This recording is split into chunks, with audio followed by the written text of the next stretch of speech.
homies?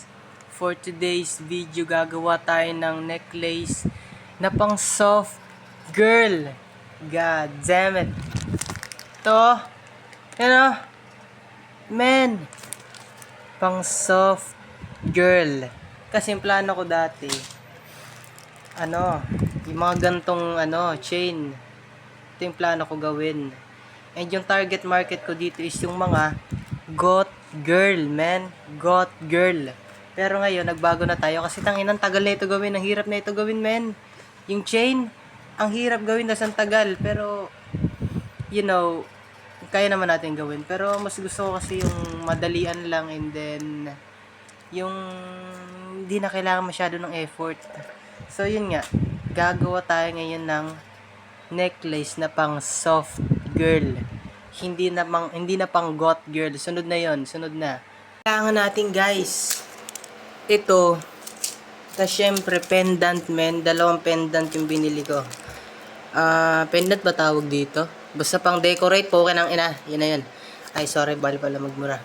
Basta pang decorate ng necklace. That's all. Tapos ito pa. Gold. Ewan ko, hindi naman to gold eh. Peke itong gold, men. So, fuck that shit. Ito yung bagay siguro, yung silver kasi correlate sila, man. Kasi ito nasusukatin na natin yung leg natin. Kasi yung mga babae, yung mga chika babes ng mga soft girl, yung leg niyan hindi naman masyadong mataba. Hindi tulad niyan, man. Yung leg ng babae parang ganyan lang eh. Hindi ganyan. Yan, yung mga soft girl ba. Tayo na. So ito na. Tayo lang natin. Yan. Lagyan natin ng allowance. So, pwede na to. Ganyan lang. Kasi pag soft girl ka, dapat hanggang dito lang.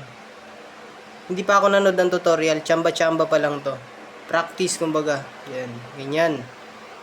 Baling haba niya is 96. 46 pala. 46. Yan, basta 46. Yan. So, save that shit. Yan. Putol tayo ng ganito. 46. Actually, mga boys, kung hindi nyo bibilhan ng ganito yung jowa nyo, wala kayong kwentang lalaki. Kaya, bili. Pag makagawa ko, bilhin nyo, men. Bilhin nyo yung jowa nyo, men. Hindi ko kayo binubola, pero tanga na, bilhin nyo yung jowa nyo. So, yun nga, guys. Putang ina, nahihirapan na ako.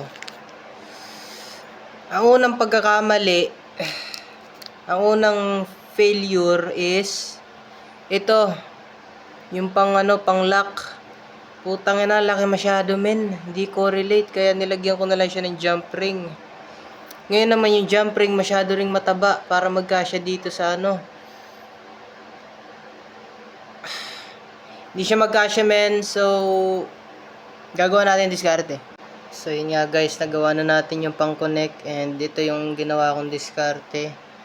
Kasi masyadong malaki yung pang natin, pang lock. Nilagyan ko na lang jump ring. Pero nga, hindi sila correlate. So, failure pa rin. Pangit pa rin. For me. Pero lalagyan natin siya ng design. Tignan natin kung anong kakalabasan.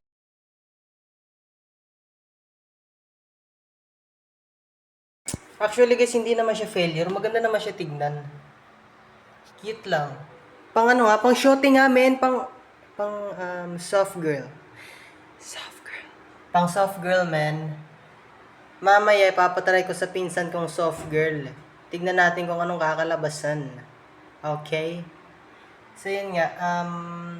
Pero, hindi pa rin ako satisfied kasi sobrang liit ng ng pendant niya, men. Hindi masyado makita. Ito kasi dapat yung nag-stand out. But, hindi siya nag-stand out. So, parang lang siya, maliit na kwintas, like that. And pagdating naman sa lock niya, ito yung lock niya. Ayan. First time ko lang kasi gumawa nito, men. So, yun nga. Okay lang naman ma-judge. Kasi doon ka matututo. But, yeah. I'm not satisfied with this shit. So, ito yung kinalabasan niya, guys. Ituturo ko yung mga fail. Ito yung fail, man. Actually, hindi siya fail, pero masyado lang malaki tong jump ring. So, bibili tayo ng mas maliit. At ito talaga yung failure kasi ang laki ng ano nyo, pang lock. Halos hindi na nagkasya dito sa ano mismo, necklace. So, ang gagawin natin is order pa tayo ng sobrang liit. As in, sobrang liit yung kapares lang nito. Para pag kinonek mo siya, parang isang ano lang siya, bilog. Wala siyang difference na gantong may malaki.